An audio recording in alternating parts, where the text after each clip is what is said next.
résumer ma vie aujourd'hui avec vous, je dirais que c'est d'abord des rencontres. Des gens qui m'ont tendu la main peut-être à un moment où je ne pouvais pas, où j'étais seul chez moi. Et c'est assez curieux de se dire que les hasards, les rencontres forgent une destinée. Soy Liliana Hidalgo, directora general de la Cámara de Comercio e Industria Franco-Argentina. Bueno, tengo un gran gusto hoy de hacer la presentación de este evento que realmente nos honra, nos enorgullece. Voy a pasar la palabra al moderador, que es nuestro querido Juan Luis Boucher, que es periodista. Él es corresponsal de Radio Francia Internacional y a su vez es director periodístico de Radio Cultura de Buenos Aires. Así que un millón de gracias a Jean-François, a Marcelo Elizondo y a nuestro querido Juan Luis Boucher por estar acá, y te paso la palabra para que presentes. El tema, bueno, digo, panorama internacional, crisis Rusia-Ucrania. Es súper interesante y súper de actualidad, así que muchísimas gracias. Gracias a vos. Y te los dejo que se ubiquen para que estén mejor enfocados. Perfecto. Gracias. Ahí estamos. Nos acercamos entonces. Bueno, sí, muchas gracias a la Cámara, muchas gracias a las tres comisiones y obviamente a nuestros oradores que han aceptado hablar de este tema tan crucial, tan importante, que obviamente todos nos preguntamos ahora qué es lo que está pasando con esta nueva crisis que sorprendió prácticamente a todos, por más que desde 2014 se había iniciado una guerra, un conflicto con Rusia, Ucrania y con parte de Ucrania.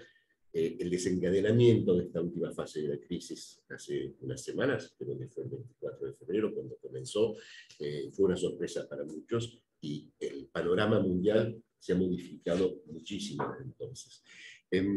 Así que, bueno, de eso vamos a hablar. Tendremos más o menos una hora, como lo dijo Liliana anteriormente. Voy a presentar brevemente a nuestros dos oradores. Y quisiera también decir que estoy muy contento de que podamos tener esta reunión presencial. Hace tanto tiempo que no nos reuníamos, justamente ya volvimos a empezar con la Cámara, con los cafés de commerce, con una serie de reuniones presenciales más bien sociales o de networking. Esta tendría que ser prácticamente, a mi entender, la primera presencial de reunión de trabajo, como solíamos hacer anteriormente, y eso también es un buen signo para todos, pese a que no hay que creer que se acabó la pandemia.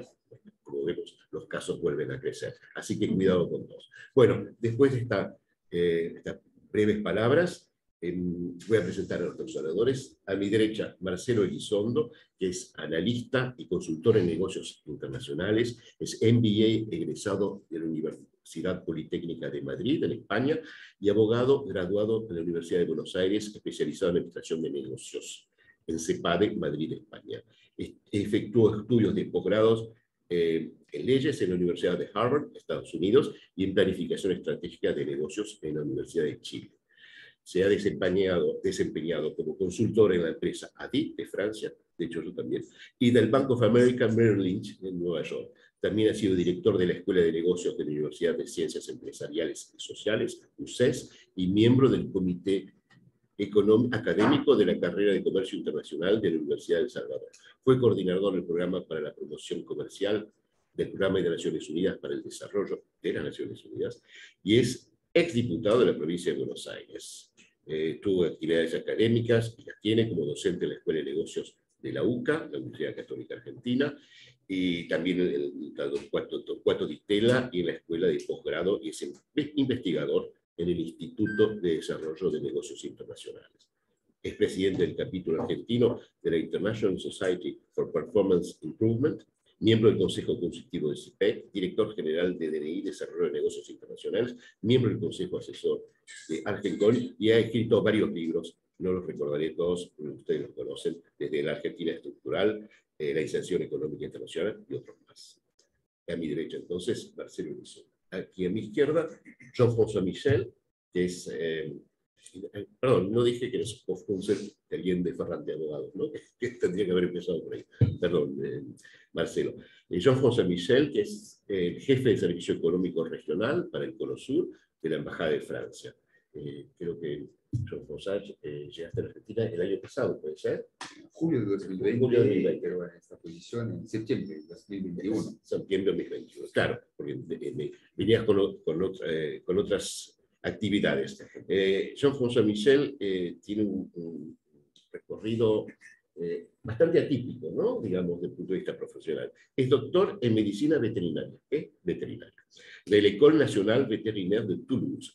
Ha realizado un máster en agronomía tropical en CIRAD, Centre de Coopération Internacional en Recherche Agronomique pour le Développement, en estadística y modelización por la Université Claude Bernard, Lyon 2, y en medicina veterinaria preventiva, epidemiología y salud por la École Nationale des Services Vétérinaires de France.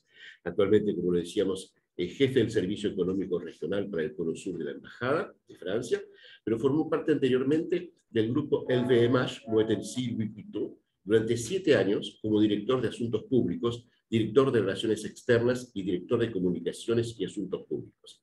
A su vez, se desempeñó como consejero financiero en la Embajada de Francia en Brasilia, asesor en el Ministerio de Agricultura de Francia, creo que con 2 ministros importantes. Uno de ellos fue Bruno Le Maire, el actual ministro de Economía, y anteriormente con Dominique Bussereau.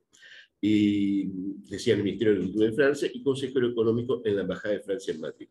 También se desarrolló como científico en epidemiología en el CIRAD, Centre de Coopération Internationale en Recherche Agronomique pour le Développement. O sea, un recorrido bastante atípico entre público y privado, y además viniendo de un oficio, un métier que no se encuentra tanto en estos círculos, tanto público como privado, que es en la veterinaria. Bueno, encantados de tenerlos acá a los dos, así que vamos a tratar este tema, voy a dejar la palabra, crisis Rusia-Ucrania. Creo que no nos podremos limitar a la crisis Rusia-Ucrania, porque esta crisis empezó en un contexto ya de crisis, digamos, especialmente con la pandemia, que tuvo consecuencias para el mundo entero, para las economías.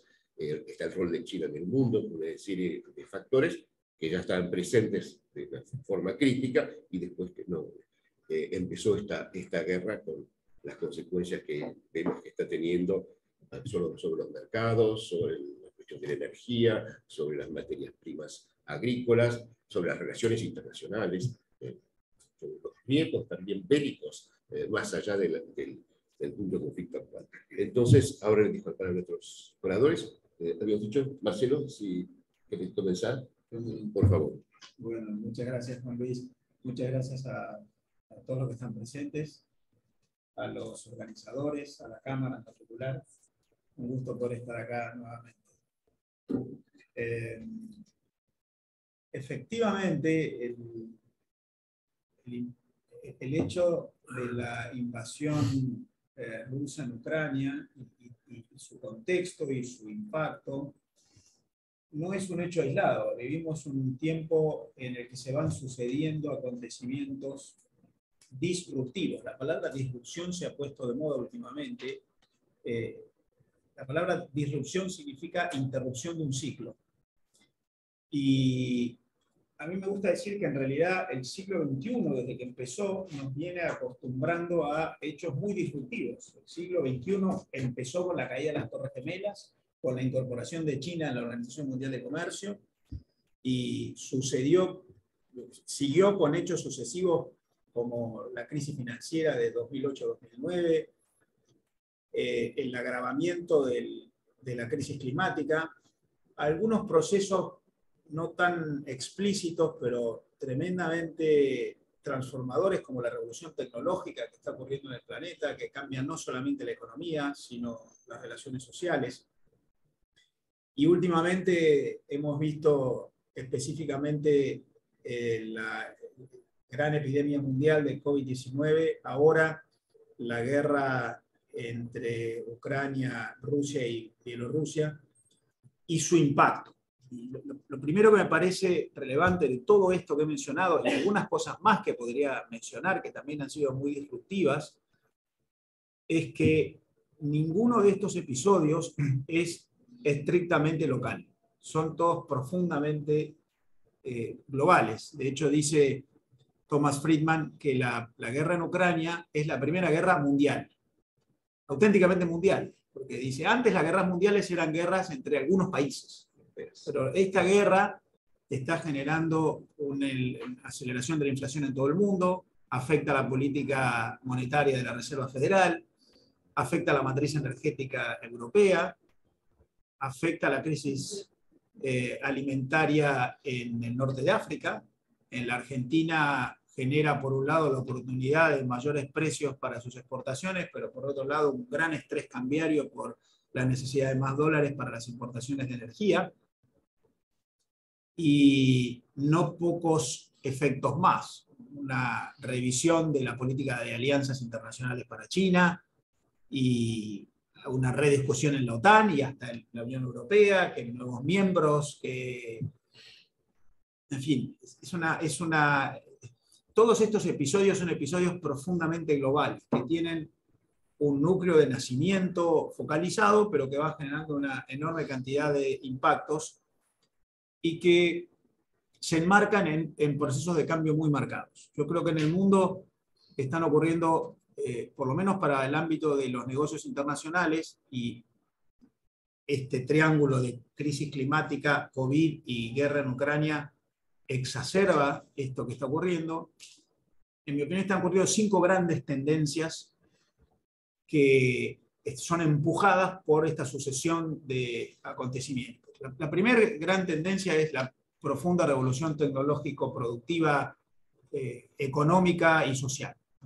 Hay una matriz de cambio en el proceso de globalización económica que va generando fuerzas encontradas. La globalización probablemente está cediendo ante una nearshoring, una regionalización de aquellos eslabones productivos menos sofisticados, la manufacturación, que genera menos valor y que es más fácil de relocalizar, pero está consolidándose esa globalización en aquellos procesos productivos más complejos.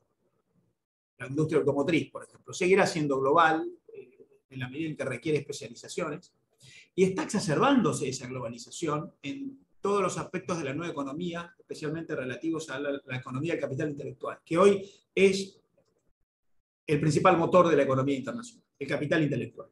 Hay distintos estudios que están marcando que hoy el 70% del valor de las grandes empresas mundiales es intangible, que se vincula con el know-how, la ingeniería, la propiedad intelectual, las patentes, los royalties, la generación de estrategias adecuadas, la innovación en el management, los mecanismos de vinculación en ecosistemas de relaciones entre empresas. De modo que la profunda revolución tecnológica no es solamente un cambio de máquinas, sino es un cambio de motor en la economía. La segunda gran tendencia que ocurre en el planeta es que ese proceso de revolución tecnológica está liderado por las empresas. Históricamente, en la historia de la humanidad, los grandes cambios fueron impulsados por procesos políticos. La Revolución Francesa, el proceso del constitucionalismo moderno, la caída del muro de Berlín, y antes y después muchos otros. Sin embargo, hoy hay empresas que están generando transformaciones en la generación de nuevos escenarios, corriendo el horizonte hacia adelante, incluso más allá de las regulaciones vigentes o de los espacios, las arquitecturas institucionales, y eso está generando un profundo movimiento de piso del escenario internacional. De hecho, piensen ustedes que vivimos en una época en la cual los grandes personajes mundiales ya no son los líderes políticos, sino son los empresarios disruptivos y los grandes transformadores culturales en el planeta. La tercera gran tendencia que ocurre en el mundo es que esto está produciendo un cambio en la matriz institucional dentro de la cual ocurre la globalización económica. Los acuerdos internacionales entre los países ya no son meros tratados de libre comercio, de reducción de aranceles, son confluencias regulatorias que tratan de más sofisticadas ir avanzando en la generación de espacios complejos internacionales para tratar de ordenar este proceso que va ocurriendo. El mundo va generando un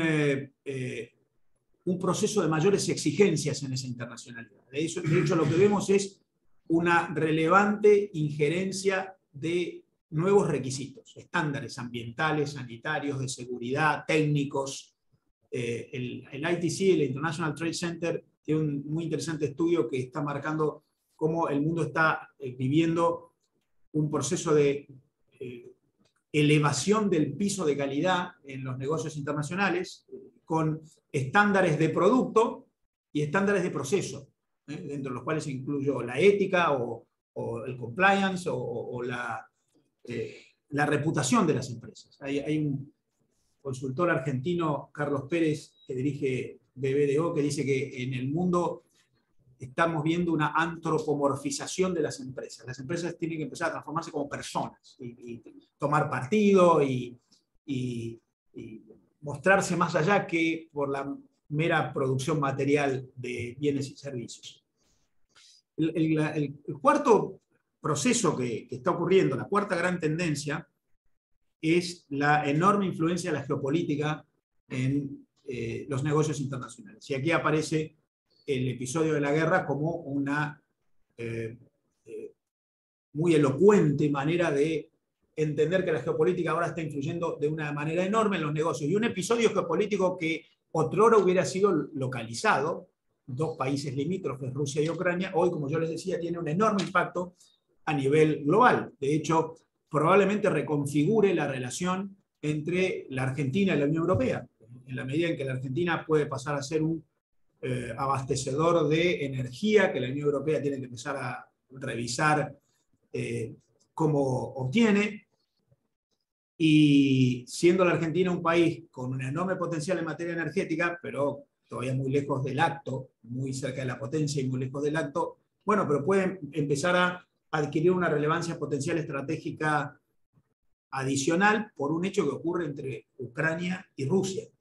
La geopolítica influye de una manera enorme en todo, pero no solamente ahora en ocasión de la guerra, pasó antes. Recordarán ustedes que Australia hace algunos meses pidió una investigación en la OMS sobre el origen del COVID y China le cerró los mercados y se restringieron las exportaciones australianas a China, o que Japón lanzó una línea de subsidios para que sus empresas estén menos expuestas a proveedores chinos. Ustedes en la Unión Europea tienen ahí en espera el acuerdo de protección de inversiones con China, porque hay un montón de objeciones que el mundo está teniendo en relación a China, y antes la guerra comercial entre los Estados Unidos y China y toda la disputa relativa a 5G. La geopolítica está influyendo de una manera enorme en el mundo y produciendo muchos cambios. El Brexit se marca en eso, y las discusiones que hay dentro del Mercosur, con un Brasil que quiere un Mercosur más internacionalizado y la Argentina lo quiere un poco más protegido y Uruguay lo quiere más autónomo, tiene que ver con esta enorme influencia de la geopolítica. Y el episodio de la guerra en Ucrania es un acelerador de esta cuarta tendencia.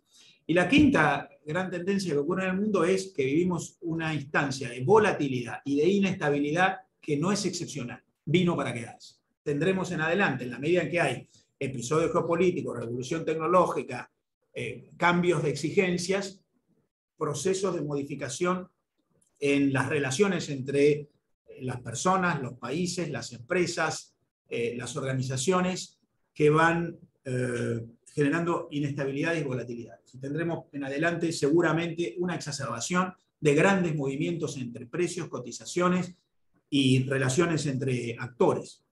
Todo esto, por supuesto, estas 5 grandes tendencias, en el caso de la guerra en Ucrania, se manifiestan casi en cada una de las 5. Tendremos un agravamiento de los problemas de logística, tendremos un agravamiento de los problemas de abastecimiento alimenticio o energético, tendremos una afección en muchas cadenas de valor. Hay alrededor de 300.000 millones de dólares de empresas rusas invertidas fuera de Rusia, operando. ¿Qué pasará con ellos? Hay casi 500.000 millones de dólares de empresas extranjeras operando en Rusia antes de la guerra, muchas de las cuales ya decidieron irse, y muchas empresas se fueron de Rusia por las sanciones y otras no afectadas por las sanciones se fueron por las dudas, porque bueno, nosotros cotizamos en mercados bursátiles y la reputación impacta. De modo que no hay hechos aislados, todo forma parte de procesos, ya no hay sucesos, hay procesos. Y esto entonces supone que la guerra en Ucrania tiene un impacto como no hubiera tenido lo mismo hace 100 años. De hecho, miren ustedes cómo ha reaccionado el mundo. Ante un episodio militar al estilo del siglo XX o del XIX o del XVIII, un país invadiendo otro, Occidente reacciona con instrumentos distintos, propios del siglo XXI, sanciones económicas, financieras, prohibiciones el normal desenvolvimiento de los negocios. Es una metodología militar del siglo XX o XIX, XVIII o XVI, ante la cual se reacciona con instrumentos propios del siglo XXI, porque la economía ha pasado a ser un instrumento de la geopolítica, crecientemente. De modo que a mí me parece que la globalización, además de tener algunos procesos de decreciente generación de valor, la mera manufacturación más elemental, que por ahí va hacia un nearshoring, además de consolidar los procesos de producción más internacionalizados que no se pueden revertir, es un espejismo creer que la globalización se retrae, no ocurre. Además de tener una exacerbación de la globalización en el proceso de capital intelectual, que es el gran motor de la economía actual. Dice el McKinsey Global Institute que medimos muy mal el comercio internacional. El comercio internacional el año pasado en todo el mundo llegó a un récord histórico medido en dólares, más de 28 billones de dólares, billones con B larga, trillions en inglés. Creció en dólares más de 20% en relación al año anterior, lo cual marca que la globalización es resiliente. 28 billones de dólares sumando bienes y servicios. Había caído en el año 20, en ocasión de la pandemia, mucho menos de lo que se había pronosticado. La Organización Mundial de Comercio, cuando apareció la pandemia, dijo que el comercio internacional este año caerá hasta más de 30%, cayó 5%. El piso es muy sólido, es muy difícil romper esa matriz de revinculación, pero hay un cambio cualitativo en el modo en el cual las empresas en el mundo se vinculan. De hecho, dice la World Intellectual Property Organization que las cadenas de valor están mutando hacia Global Innovation Networks, que en realidad son alianzas no de países, sino de regiones. Se van vinculando las regiones entre sí en el mundo como hotspots, dice, como eslabones de cadenas en las cuales hay regiones que se vinculan más con el exterior que con sus propios países. Y eso supone que además hay empresas formando parte de redes en las cuales no solamente actúan empresas, actúan inventores, universidades, financiadores muy modernos. Esta disrupción que vive el mundo hace que, como los mecanismos de financiamiento convencionales quedan demasiado rigidizados, aparecen las fintechs y las agritechs y las foodtechs como modo de reaccionar de manera más flexible, porque todo está moviéndose. Bueno, esa globalización, que es resiliente, 28 billones de dólares de comercio internacional el año pasado, stock de inversión extranjera directa en el mundo más de 41 billones de dólares, aún con desaceleraciones, con picos y valles, con algunas afecciones en los flujos internacionales de los últimos años. La globalización no es resiliente, pero dice el McKinsey Global Institute, estamos midiendo mal. Si nosotros midiéramos bien, más de la mitad de todo el comercio mundial es comercio de servicios. La estadística tradicional dice más o menos 75 de bienes, 25 de servicios. Dice McKinsey, estamos midiendo mal. Empecemos a entender que el motor de la economía hoy son intangibles, es el saber hacer, el conocimiento aplicado, la ingeniería, la innovación, el capital intelectual. Y en ese proceso ocurre el episodio en Ucrania, que en realidad entonces tiene un impacto mucho más allá de lo militar. Es mucho más que una guerra, es mucho más que la invasión de un país a otro, en la medida en que, como dice Friedman, es la primera guerra mundial. Termina afectando hasta a los agricultores brasileños que no pueden acceder a fertilizantes, o al Estado argentino que no le alcanzan los dólares para pagar la energía que ahora es más cara. Probablemente esto vaya a generar en adelante algunos cambios en el modo en el cual los países se relacionan entre sí. Yo creo que el mundo va a empezar a generar alianzas entre países que se sienten más cómodos entre sí porque son menos riesgosos. Yo dirijo en la Argentina la Oficina Nacional de la International Chamber of Commerce, que es una red mundial, la Cámara Mundial de Empresas, que tiene presencia en 92 países. En la Argentina me toca dirigirla. Recibimos hace 10 días a la líder mundial de la ICC, María Fernanda Garza, y nos decía en una interesante reflexión a propósito de esto, el mundo está mudándose del just in time al just in case. y está empezando a generar estrategias nuevas para protegerse ante riesgos que no sabemos de dónde van a venir. De modo que eso también va a generar un nuevo realineamiento en los vínculos entre los países, que van a empezar a elegir sus aliados con un criterio que no es solamente, bueno, te puedo comprar, me vas a vender, me resolvés un problema, porque después aparecen riesgos. Y esto, finalmente, para ir terminando, supone una enorme interpelación para la Argentina, porque el mundo ha cambiado. Me parece que la Argentina va a tener que empezar a tomar definiciones geopolíticas que le han resultado incómodas y que ha tratado de evitar. Bueno, yo le vendo a Brasil y también a China, pero me llevo bien con Estados Unidos y quiero tener un acuerdo con la Unión Europea y soy latinoamericano. Todo igual. Bueno, el mundo va a ser mucho más incómodo. La ruta de la seda. Y la ruta de la seda, exactamente, y la base espacial china, y algunas cosas más. La hidrovía, y, bueno, y 5G. El mundo está empezando a moverse. Yo vengo de un desayuno que la Embajada de los Estados Unidos acaba de organizar, al cual me invitó especialmente, porque hay una enorme preocupación por la ciberseguridad. Y dicen los especialistas, bueno, pero nadie está haciendo nada en Argentina por la ciberseguridad.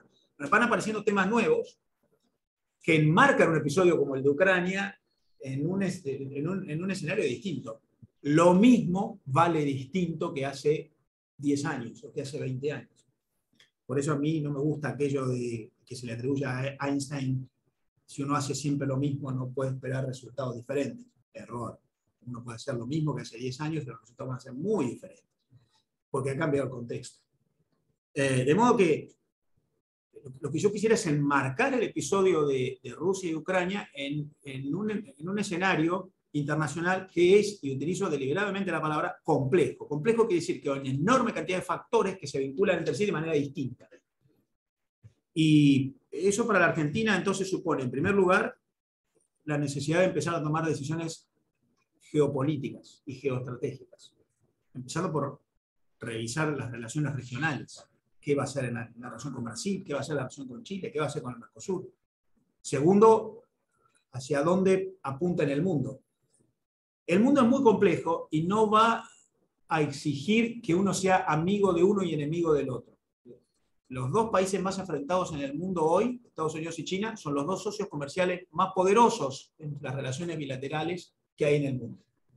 Y una cosa no excluye la otra. Esto no es la Unión Soviética y Estados Unidos. Como tengo un enfrentamiento, además no comercio y además no hay flujo de personas. Y no, ahora se puede ser abastecedores recíprocos, pero tener un enfrentamiento geoestratégico. Pero hay que tener claro el rol de cada uno y cómo juega cada uno en ese escenario, de modo que la geopolítica es una sutil actividad que la Argentina deberá poner en práctica. Lo segundo para la Argentina es, bueno, la necesidad de admitir que finalmente no se puede vivir desvinculado del mundo, porque lo pagamos, vivir con lo nuestro. Sí, vivir con lo nuestro, pero un día el gas vale el triple. O necesito inversiones y no las tengo porque no soy confiable. De modo que ahí hay una segunda consideración relativa a la organización económica, al modelo de organización económica y a su vinculación económica con el mundo. La Argentina es un país profundamente desvinculado del mundo.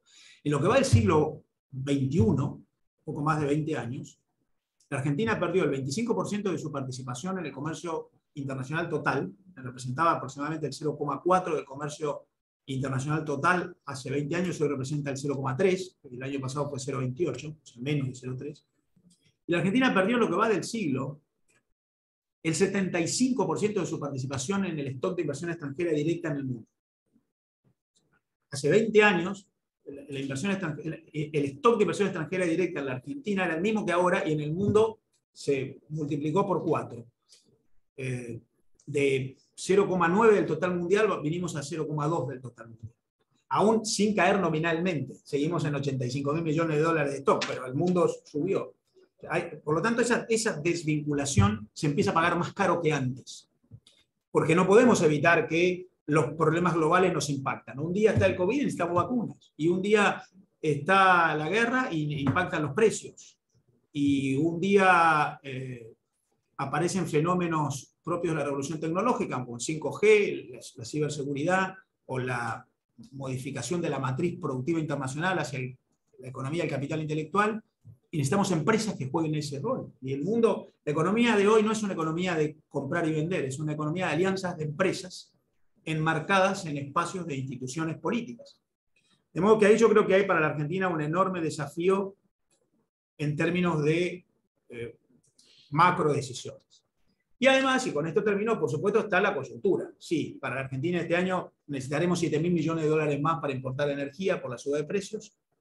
Tendremos algunos 2-3 mil millones de dólares más por la cosecha, no compensa.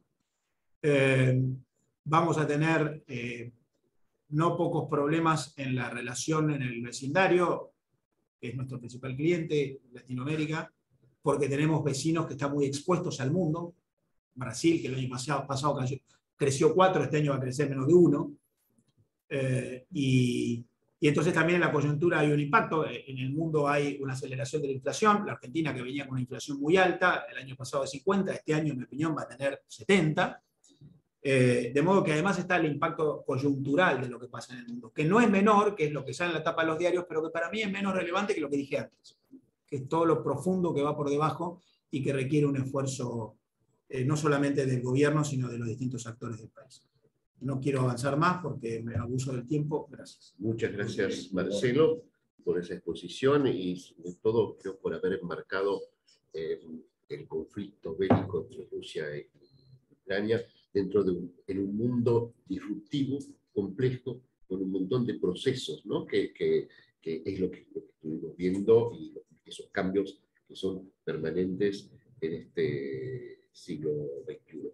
Y gracias también por esa mirada final sobre la Argentina, donde ves que hay probablemente oportunidades, pero uno se da cuenta después de lo que dijiste, que falta una reflexión estratégica en la Argentina muy inquietante en esa situación, porque no la ves en el personal político en todo caso. Bueno, será quizás un tema que vamos a poder discutir acá con el público. Ahora te paso la palabra a Jean-François. Creo que la idea es enfocarte más sobre las consecuencias para Europa y Francia, ¿no? de la nueva situación debido a la guerra. Bueno, muchas gracias a Juan Luis, muchas gracias a Marcelo y buenos días a todos. Gracias por esta brillante visión de la situación global. Yo estoy totalmente de acuerdo con vos. Tal vez para mí la característica, el COVID fue el evento que provocó la gran vuelta de los estados reguladores.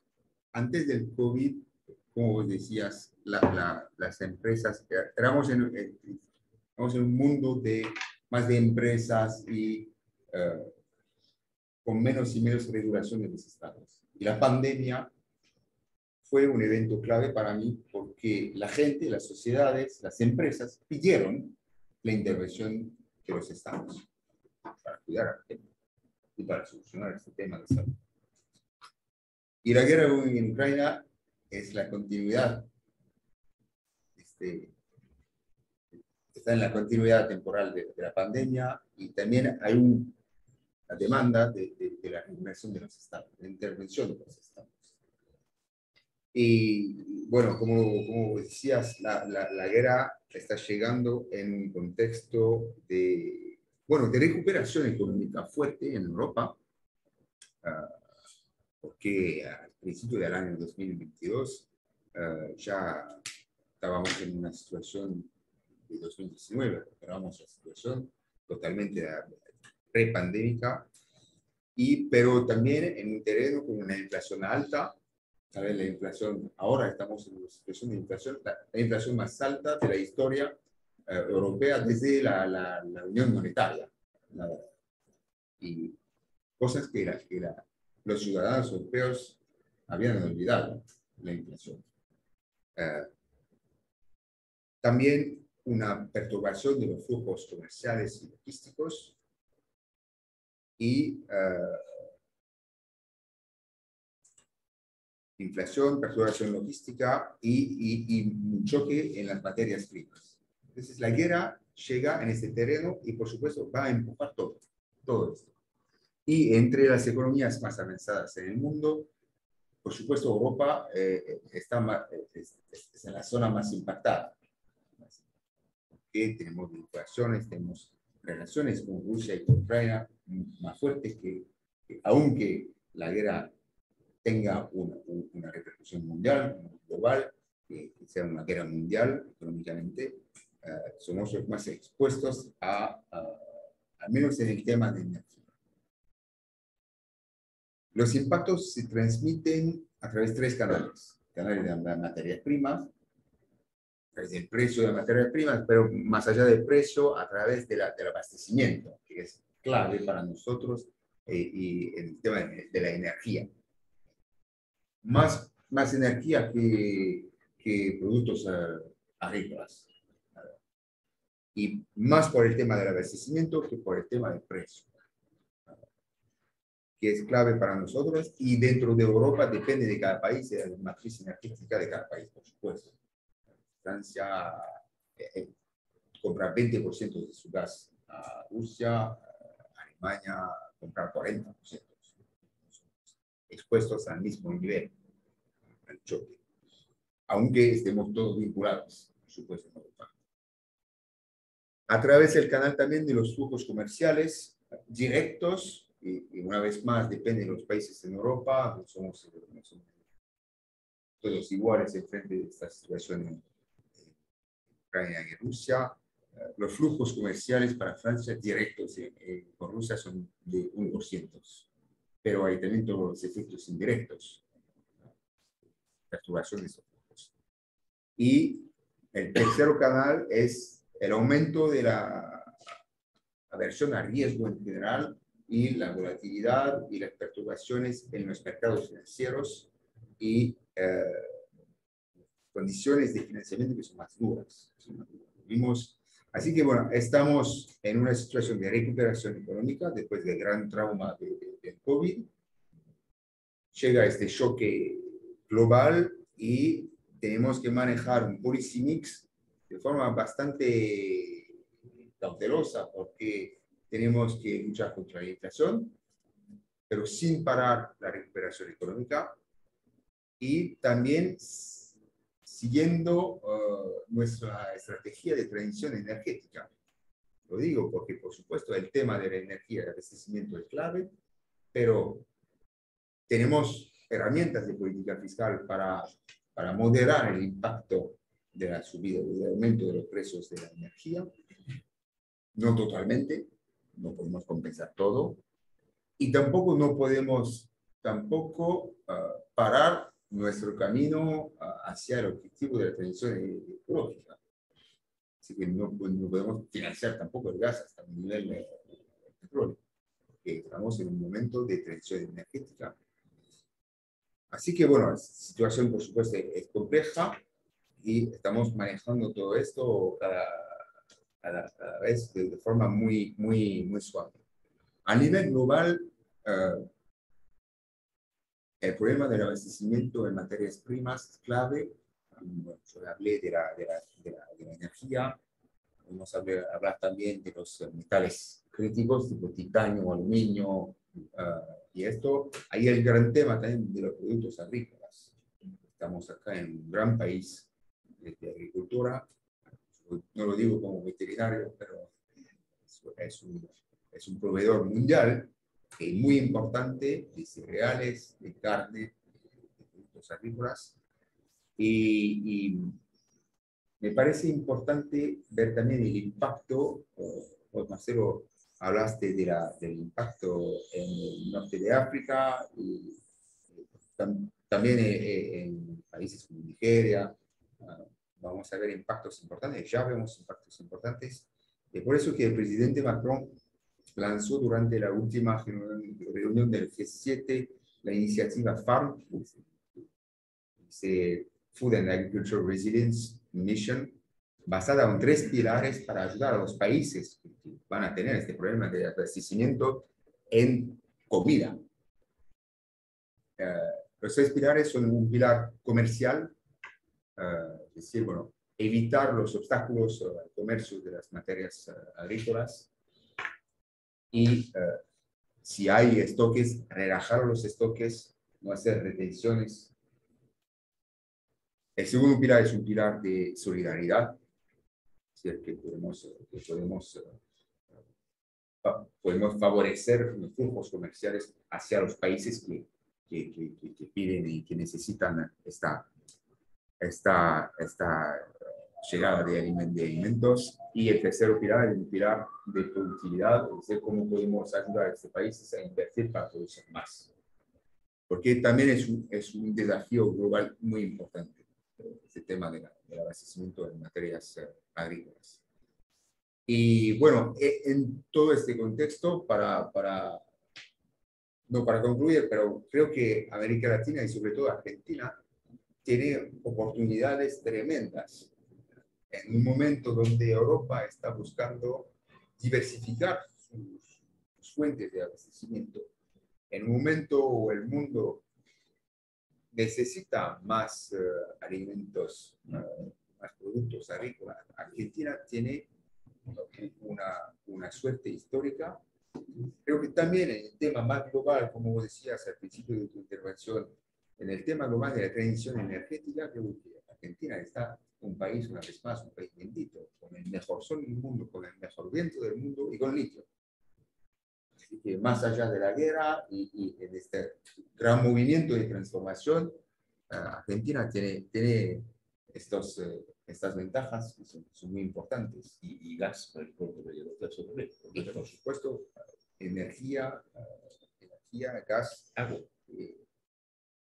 Hay todo acá, incluido la materia gris, la gente, los recursos humanos.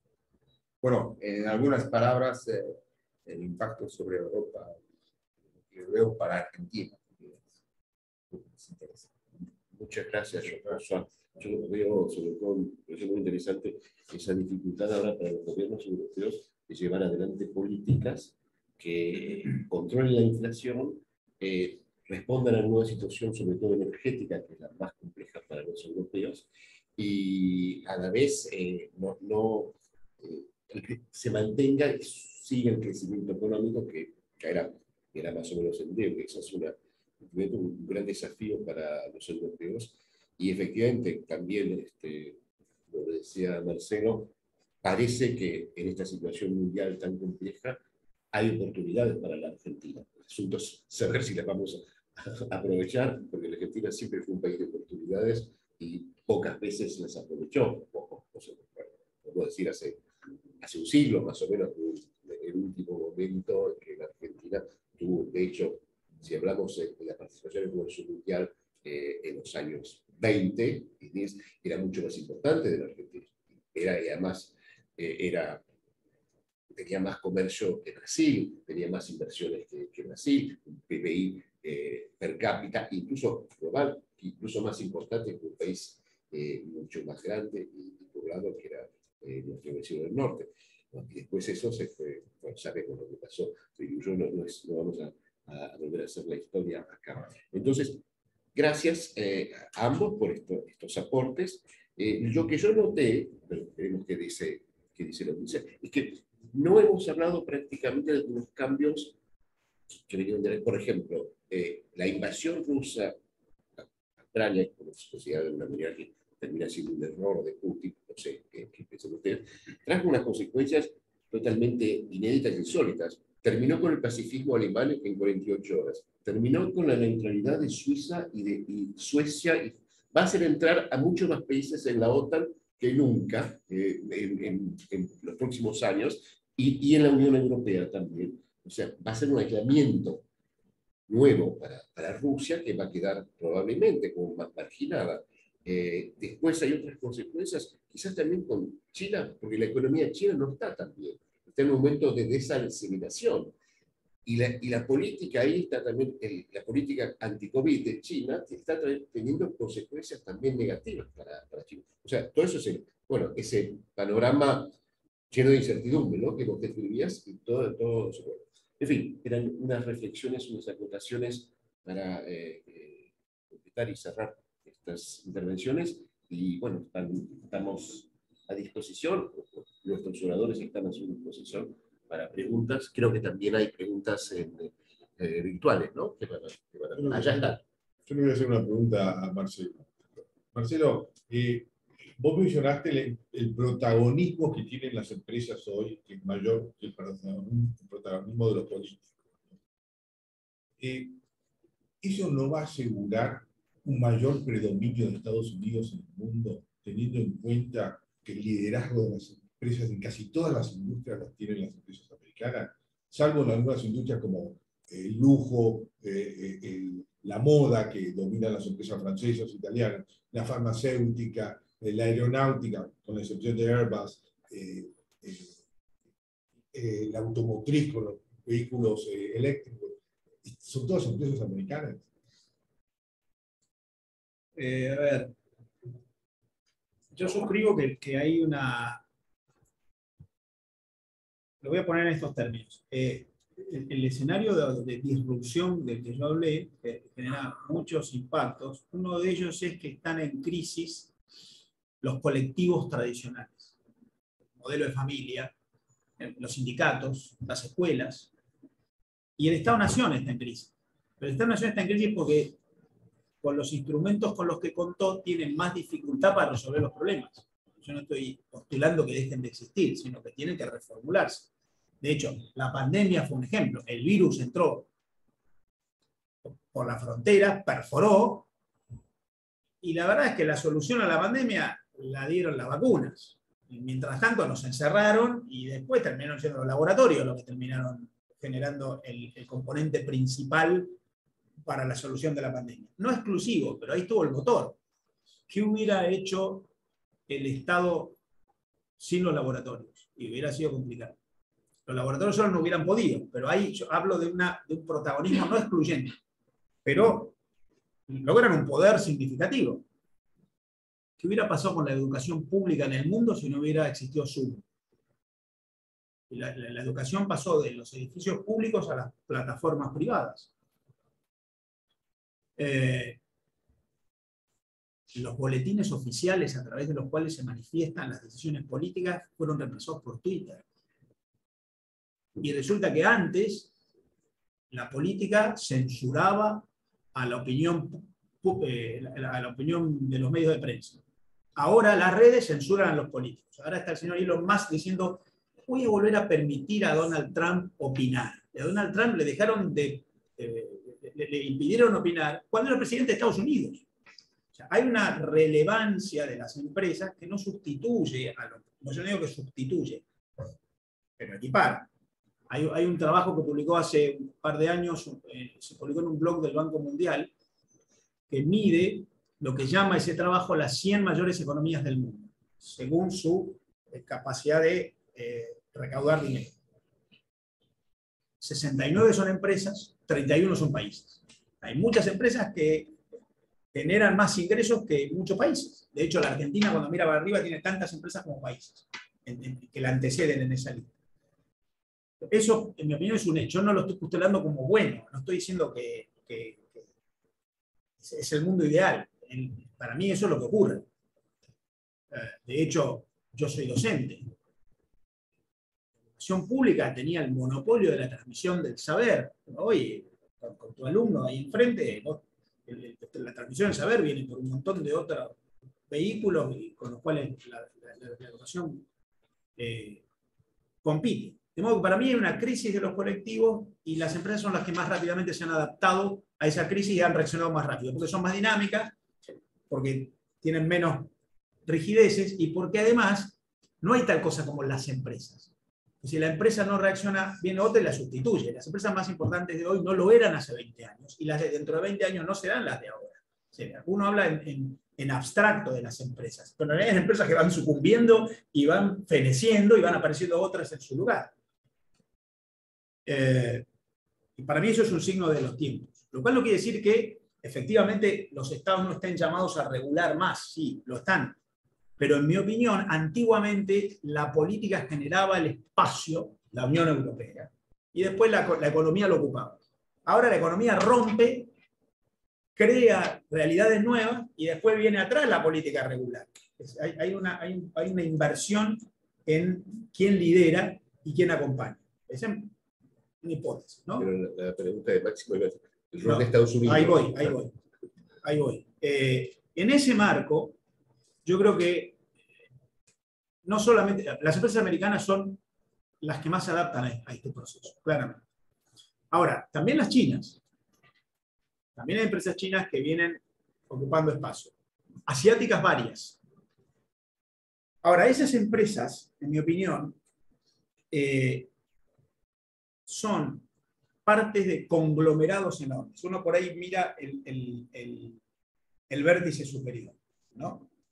Y dice la Organización Mundial de Comercio que del total de exportaciones de todos los países del mundo, que son bienes y servicios, son 28 billones, el 45% son exportaciones indirectas, que en realidad son exportaciones, son bienes o servicios creados por proveedores de esas grandes exportadoras, que después terminan el proceso y son las que aparecen como las generadoras de un negocio del cual generan la última parte. De modo que es posible que haya algunos modelos de empresas que se adaptan más rápido, y efectivamente las americanas, pero me parece que son parte de ecosistemas dentro de los cuales hay un montón de otros que a lo mejor no son tan visibles.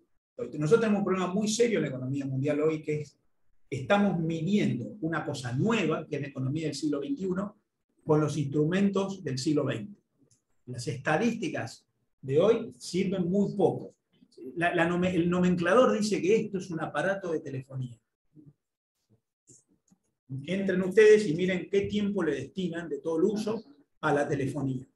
El 1%. Entonces, para esto dice aparato de telefonía. Es más, dice que esto es un bien, no un servicio. Y acá adentro lo que vale es el servicio. Entonces yo creo que hay que empezar a profundizar y analizar, y probablemente hay empresas como las americanas que tienen una enorme capacidad de liderar, pero detrás de ellas hay proveedores, hay socios, hay aliados, hay ecosistemas que van reemplazando las viejas cadenas de valor, en las cuales aparecen una enorme cantidad de aliados, socios, no solamente empresas, universidades, inventores, financiadores, que forman parte de redes que son muy dinámicas. Por tanto, yo miraría un poco más el proceso del conjunto y no solamente el que va de lado. Gracias, Marcelo. Hay otra pregunta aquí, después vamos a pasar quizás también a las preguntas del chat. Un temita, las criptomonedas. O sea, estamos hablando de los países metiéndose a manejar el mundo. Ahora, los privados emitiendo moneda. O sea, ¿cómo ves la evolución de las monedas tradicionales, el impacto de las criptomonedas a nivel empresario? ¿Cómo ves el impacto de la modificación al poder de los estados como formadores de valor? Todo esto son ejercicios intelectuales que hacemos y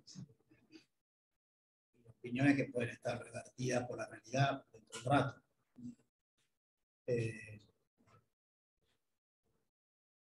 A mí me parece que hay varias cosas. Las criptomonedas son parte de un proceso más profundo, que es la irrupción del blockchain como un fenómeno extraordinario. Porque lo que el blockchain está generando es lo que, en esto de lo que estamos hablando, en mi opinión, son los espacios públicos no estatales. Las comunidades de actores que se van organizando entre sí de manera espontánea y van generando un instrumento de normalización, de creación de normas, que tiene una vigencia enorme, incluso más allá de lo público. Yo certifico en blockchain, yo te guardo la trazabilidad en blockchain, la encripto, y eso el mercado me lo va a terminar pagando más que el sello oficial que extienda el SENASA acá en la Argentina. De hecho, ya está ocurriendo eso. De modo que el blockchain para mí es una revolución en términos económicos, incluso en términos contractuales y en términos del enforcement.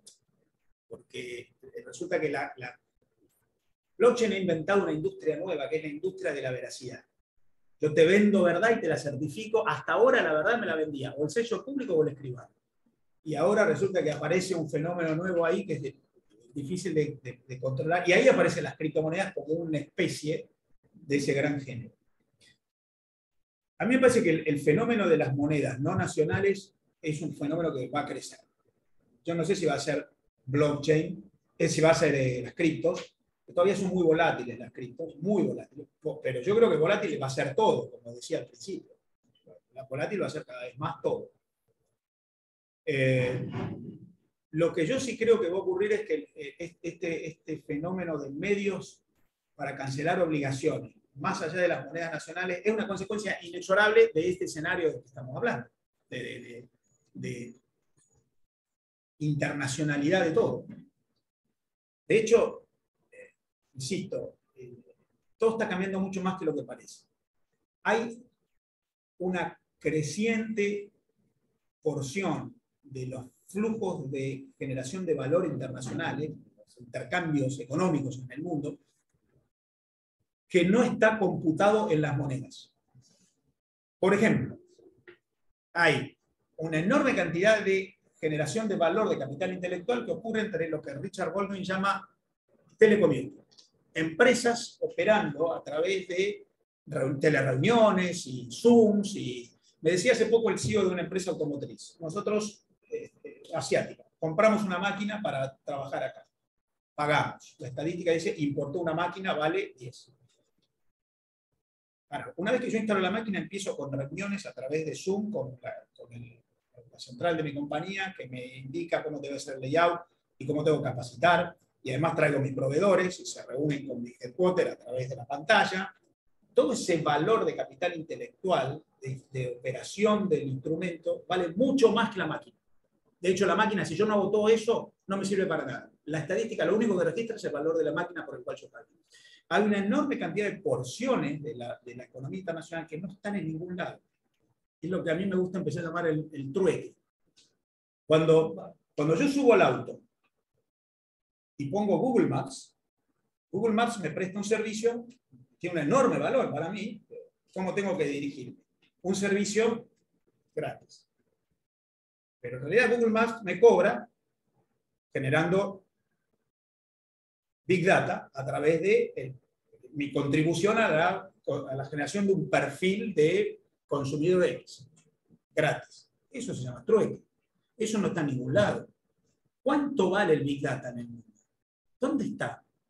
Yo creo que hay una enorme cantidad de porciones de la economía. Yo doy mis clases en el IPA basándome en información que me proveen las universidades con las que me vinculo en todo el mundo. Hablo con ellos, bajarlo de esta página. ¿Quién paga por eso? Yo no lo pago. El alumno del IPA se lo paga. Yo se lo cobro al IPA.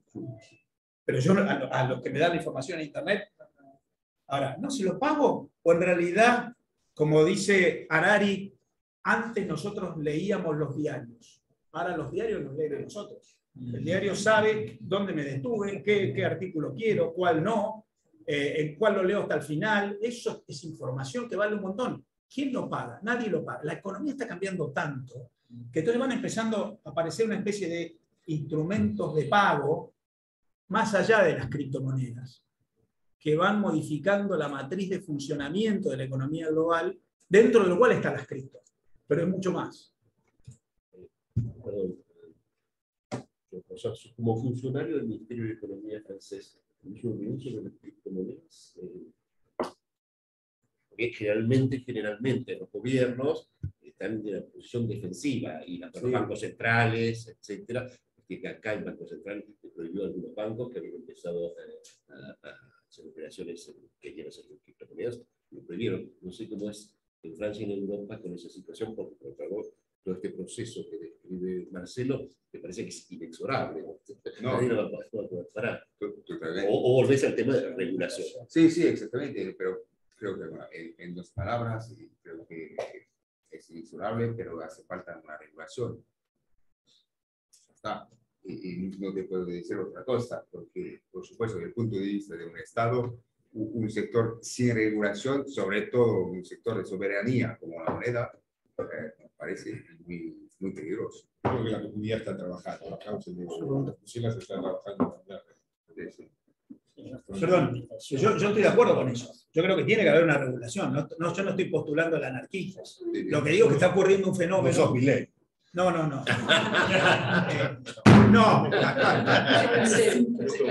Te retiras ahora. Lo que digo es que hace falta una regulación, estoy de acuerdo. Hay que crear un marco. Lo que digo es que hay un fenómeno que está ocurriendo para el cual el instrumental público que teníamos no alcanza, no sirve, y hay que adaptarlo. Y estoy de acuerdo contigo en que hay que generar alguna respuesta. Ahora, la respuesta hay que ser nueva, la anterior no sirve. acaba de otra pregunta, pero quizás dejo una del chat y después volvemos al campo que están esperando desde hace un momento.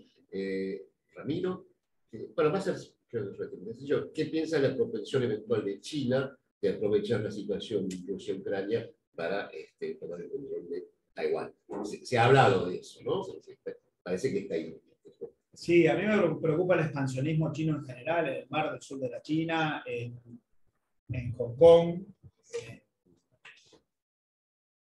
Son distintos expansionismos, ¿no? Porque Hong Kong técnicamente es soberanía china, sin embargo hay un modelo que está siendo... Sí, lo van comiendo de poco. Sí, sobre todo las libertades individuales y la amenaza sobre Taiwán, está claro. ¿Qué pienso yo? Yo creo que la comunidad internacional va a tener que resolver estos problemas del expansionismo de los países expansionistas, y China tiene una vocación de, no mundial, pero sí en su región, de ampliar su ámbito de influencia. A mí me preocupa. Y creo que la comunidad internacional va a tener que resolver. A mí me parece que la comunidad internacional creyó, cuando cayó el muro de Berlín, que bueno, ahora todos íbamos a ser meramente clientes y proveedores. Y eso no ocurrió. Entonces ahora hay que diseñar un nuevo escenario de la geopolítica, y a mí me preocupa Taiwán, me preocupa Hong Kong, me preocupa el mar de la China, me preocupa ese expansionismo que es sigiloso. No me imagino una invasión militar. Honestamente, yo no me imagino una invasión militar. No veo a China haciendo eso. Pero China tiene un montón de conflictos, pregúntenle a la India. Entonces, ahí hay como un behavior que yo creo que la comunidad internacional va a tener que revisar. Pero también uno se puede preguntar, ¿qué es la comunidad internacional hoy? Porque cuando se creó el sistema de Naciones Unidas y fue fuertísimo, se trató de que sea realmente universal. O sea, un carnicero como Stalin estaba asociado y su país tenía la presencia en el Consejo de Seguridad con veto, al igual que democracias occidentales. Ahora estamos en un sistema nuevo, nos excluye a Rusia de todo, de todos los lugares. Entonces, ¿qué representatividad tiene la comunidad internacional como tal? Yo no tengo la respuesta, ¿no? Pero veo cambios y estructuraciones nuevas también, ¿no? Que excluyen a países. Como decía hace un rato, yo creo que las instituciones del siglo XX no están a la altura de los problemas del siglo XXI. Lo cual no quiere decir que yo postule que no debe haber instituciones, que no debe haber regulaciones, o que no debe... Yo digo que está en crisis lo que había. Y hay que pensar una cosa nueva, no sé cómo. Me parece que obviamente las Naciones Unidas no alcanzan, la Organización Mundial de Comercio no alcanza, y vimos la OMS. La OMS, ni hablar. Además censurada por China, que no pudo hacer misiones por el peso de China, ¿no? Claramente tenemos un andamiaje institucional internacional del siglo XX que hay que reformular. El que tenemos no sirve como está, eso está claro, me baso en los resultados, no es un tema ideológico. Tenemos una pregunta. Sí, pues uno por ahí, meto dos preguntas, aprovecho que me diste la palabra. Ambos, claro, ambos hablaron de la oportunidad argentina de este momento, y la pregunta va para ambos, es ¿qué es lo que Argentina no debería hacer, o qué es lo mínimo que debería hacer para no dejar pasar estas oportunidades en materia económica que puede llegar a haber? Y la otra es cómo ven la guerra en el futuro inmediato, si la ven ir terminándose o incrementándose. Buenas preguntas. ¿Quién quiere comenzar? Por la profesor. Yo no me voy a arriesgar a dar un pronóstico sobre la guerra, y pues esperamos todos que se pare rápidamente posible, pero yo no puedo dar un pronóstico en este tema, por supuesto. Y del lado argentino, para contestar a tu primera pregunta. Primero, yo no tengo aulas a dar a Argentina.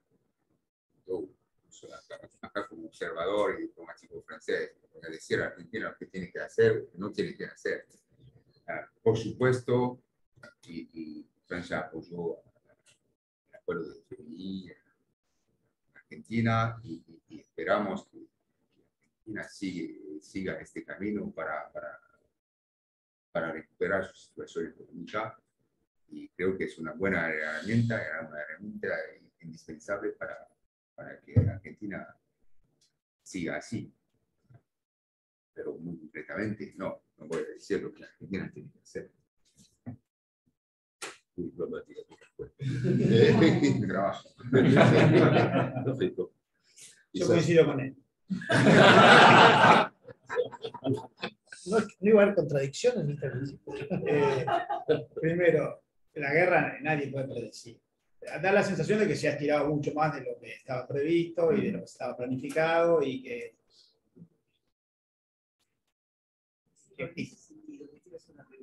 ¿No hay un involucramiento cada vez mayor de Estados Unidos en esta guerra? sí, hasta donde puede, sí, claramente. Creo que lo leí en de que en realidad los servicios de inteligencia americanos estaban ayudando a Ucrania para militares importantes rusos y hundirnos, llevarse y demás.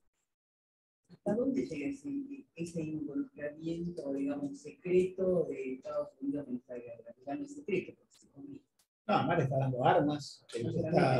Armas, y no solamente le dio armas antes, y no solamente capacitó militares antes. Y eso es explícito. Pero ¿hasta dónde llega?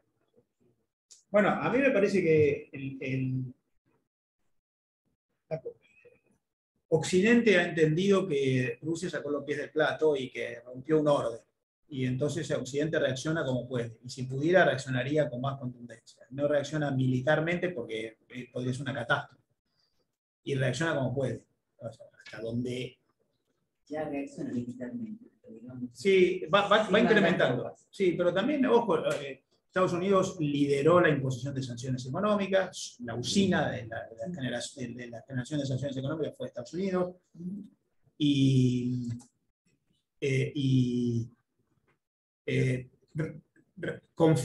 Conformó la alianza occidental que reaccionó como reaccionó ante Rusia.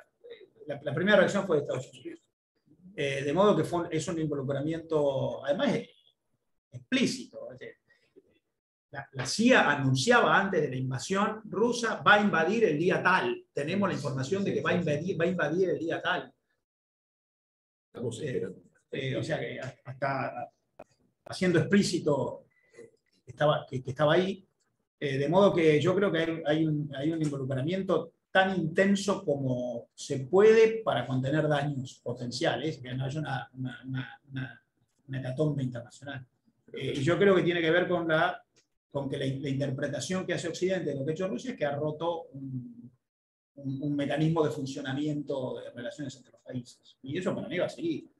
Pero una vez algunos dicen también que se provocó a Rusia porque no se respetaron acuerdos, por lo menos verbales, que había cuando cayó la Unión Soviética, sobre hasta dónde se podía ir, hasta dónde llegaría la OTAN, etc. Sí. Y bueno, entonces se acumularon toda la situación hasta que, obviamente, Putin se le fue la mano. Sí, a mí me parece que todo eso se puede discutir, pero en ningún caso justifica la carnicería que estamos viendo, ¿no? Yo creo que argumentos hay para todas las discusiones. Decía Churchill que las peores disputas son aquellas en las cuales las dos partes están equivocadas y a la vez las dos partes tienen razón.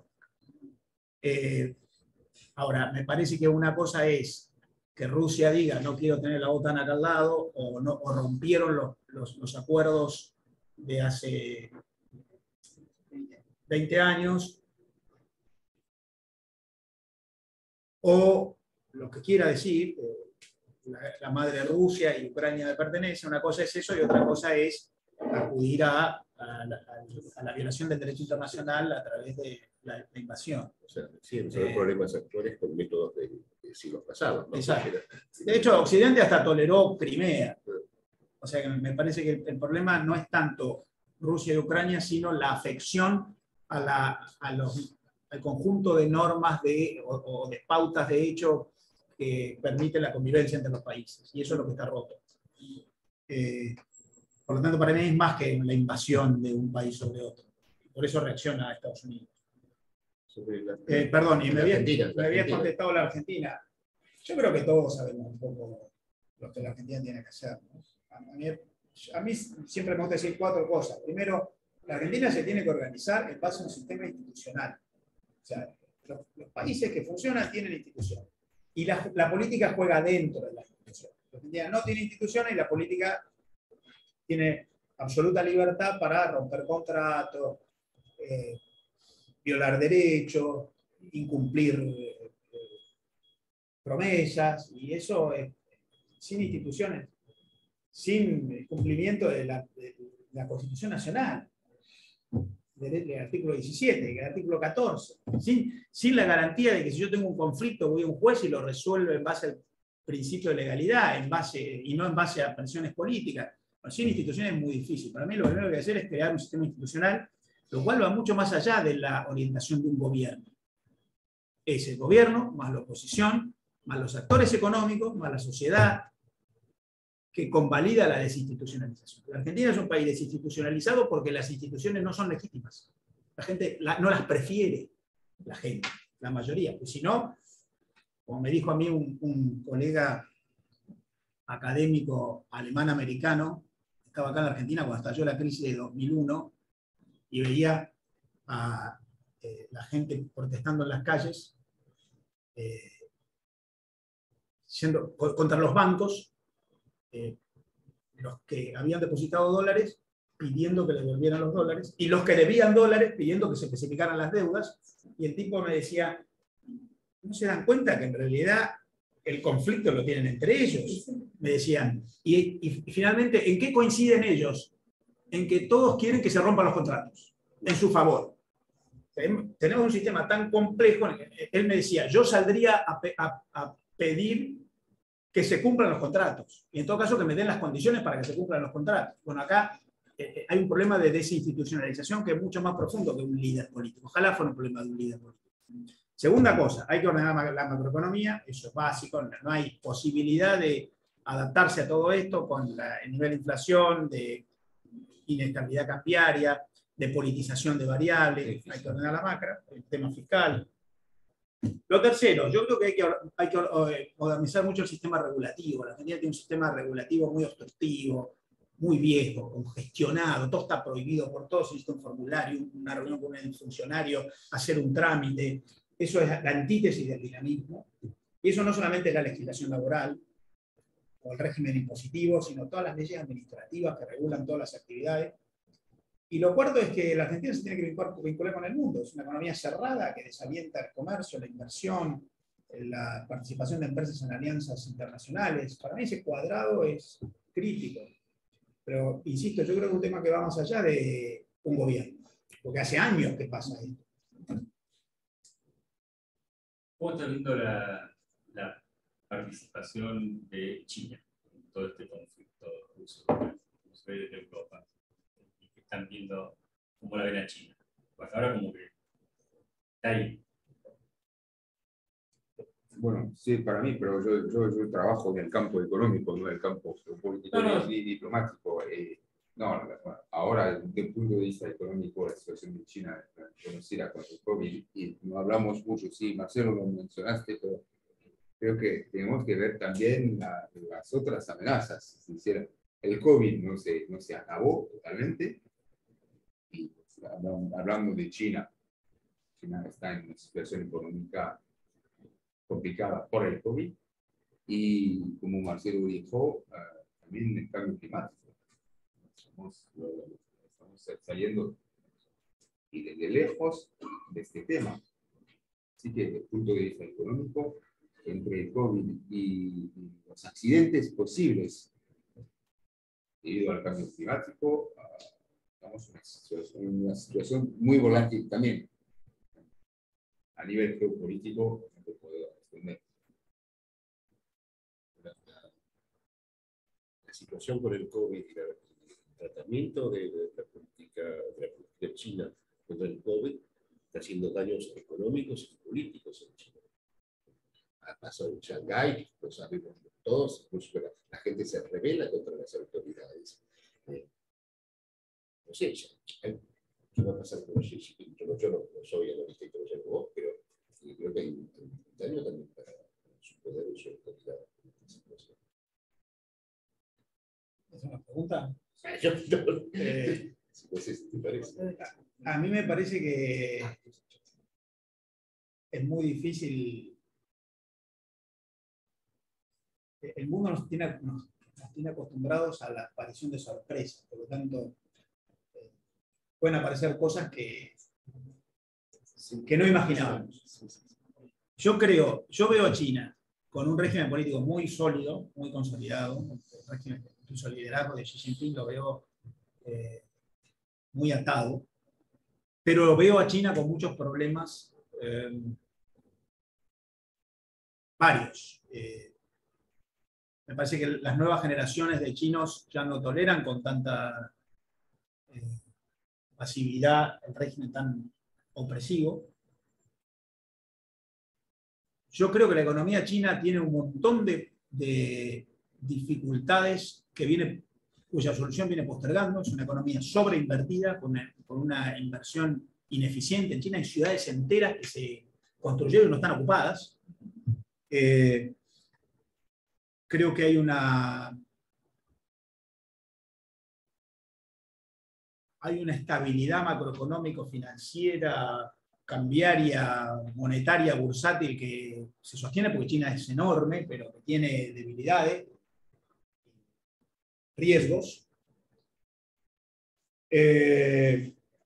Y ahora me parece que el tema COVID ha puesto a China en una situación de más dificultades internacionales, no solamente por el confinamiento de Shanghái ahora, sino por el origen del COVID. Y ha quedado muy incómoda China en su sistema de alianzas internacionales, ahora que 15 días antes de la invasión de Rusia amplió su alianza ilimitada con Rusia. Me parece que ahí hay una serie de cosas que están pasando en China que hacen un poquito más incómodo el statu quo. Ahora, si eso lo van a corregir o no, o le va a generar un daño, o va a producir alguna transformación adicional, no lo sé. Pero a mí me parece que China tiene algunas cositas que en algún momento va a tener que revisar. No sé cómo va a reaccionar la comunidad internacional frente a China con el problema de respeto a las minorías y incluso, insisto, la propia economía china, que es una economía muy basada en una serie de patrones que funcionan, pero que algún día el mundo puede objetar, el tema del derecho de propiedad intelectual, la injerencia del Estado en las empresas. Es un capitalismo tutelado con un régimen autocrático que, bueno, como es muy poderoso y además todo el mundo vive de China, bueno, está ahí, pero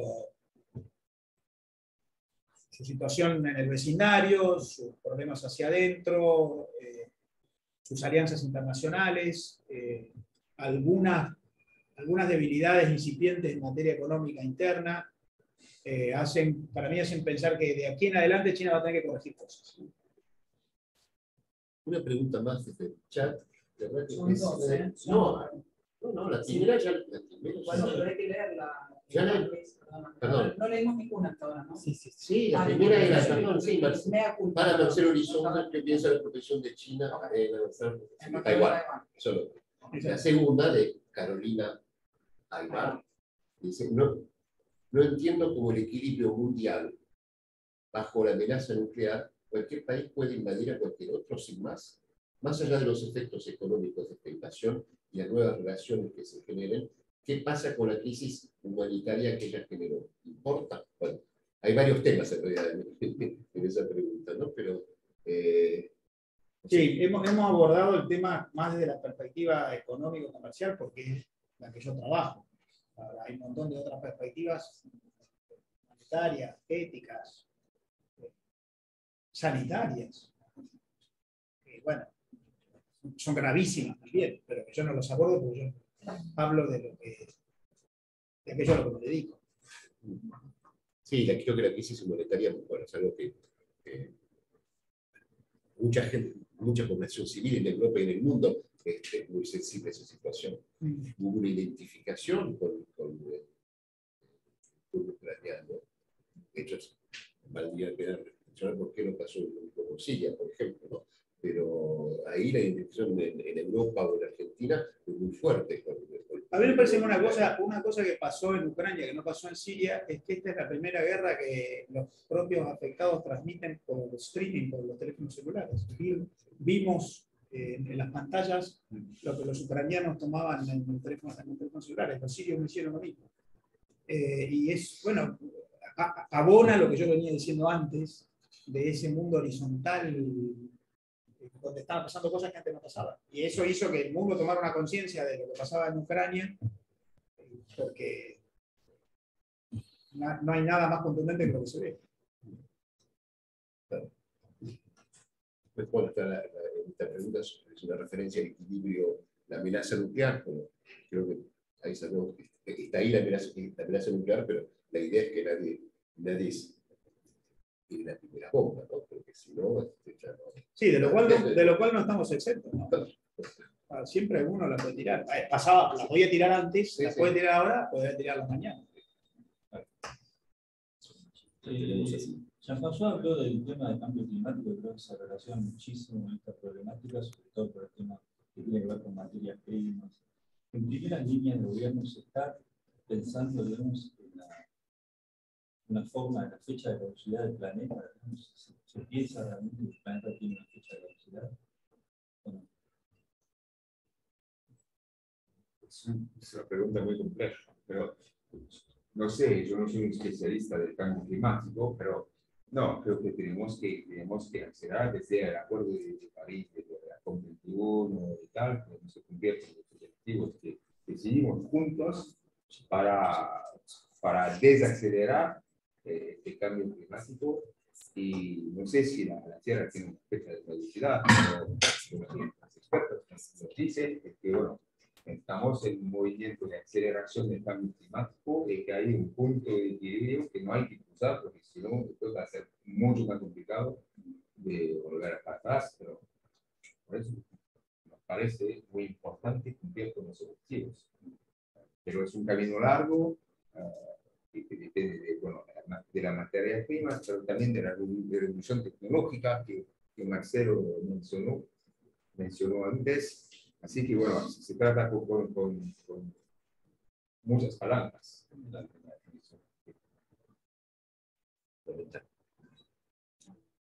No sé si no hay preguntas, podríamos ir cerrando, si están contentos con la charla, tenemos felicitaciones también. Les agradezco entonces a todos la presencia, sobre todo a las comisiones, como dije antes, doctor Messineo, doctor Máximo Bonchil, hijo, que antes no aclaré que era el hijo, doctor Krause, acá por la Comisión de Comercio Exterior, y también saludo a mis colegas de la Comisión de Asuntos Públicos que nos ayudan a organizar este evento, y a los consejeros que nos acompañan, nuestro querido chef Jérôme Mat, Marta Valtez y Javier Torrent. Muchísimas gracias por estar acá, y a todos. Bueno, no quiero empezar a nombrar porque sigo con Daniel Fraga, sigo con Enrique Perini. La verdad que nos acompañan muchísimo. Les agradezco también, bueno, a Diego Tudela, que está acá con nosotros. ¿Quién más nos quedan? Los colegas del Servicio Económico, Félix y Samuel, que están acá, bueno, y el resto de las personas. Les agradezco un montón a todos, a los oradores. Marcelo, brillante. Jean-François, igual, espectacular las presentaciones, me encantaron. Espero que al público en la distancia también, acá presente y a la distancia, que nos acompañaron, estén contentos y les hayan satisfecho todo lo que aprendimos hoy. Gracias también, Juan, como siempre, tu coordinación es impecable.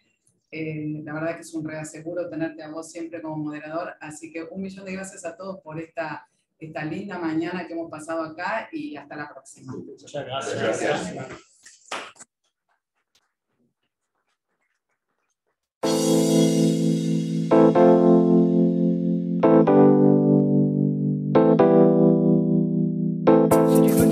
S'inscrit.